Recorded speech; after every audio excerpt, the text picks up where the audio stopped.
हो भाई, भेटू ना उद्या. चल जय भीम.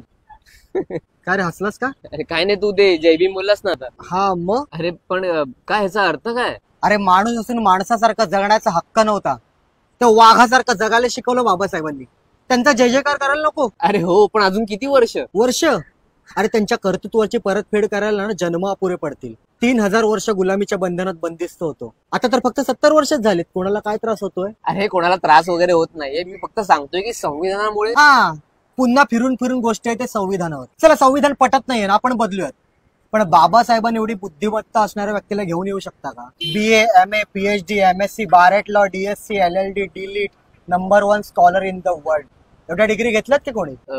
अरे जर बाबासाहेब समजून घ्यायचे असतील ना, तर एकदा संविधान वाचा. ज्यांना शाळेत बसायची आणि पुस्तक वाचायची सुद्धा मुभा नव्हती ना, त्यांनीच लिहिलेल्या पुस्तकावर म्हणजे संविधानावर भारत देश चालतोय. वाचलंय का कधी? पण आमच्या जातीसाठी काय केलंय? अरे जात ही माणसासाठी आहे, माणूस हा जातीसाठी नाहीये. आणि तुझ्या प्रश्नाचं उत्तर ना मिळेलच तुला लवकर. हा, नाहीये ना उत्तर, माहितच होतं मला. चल येतो.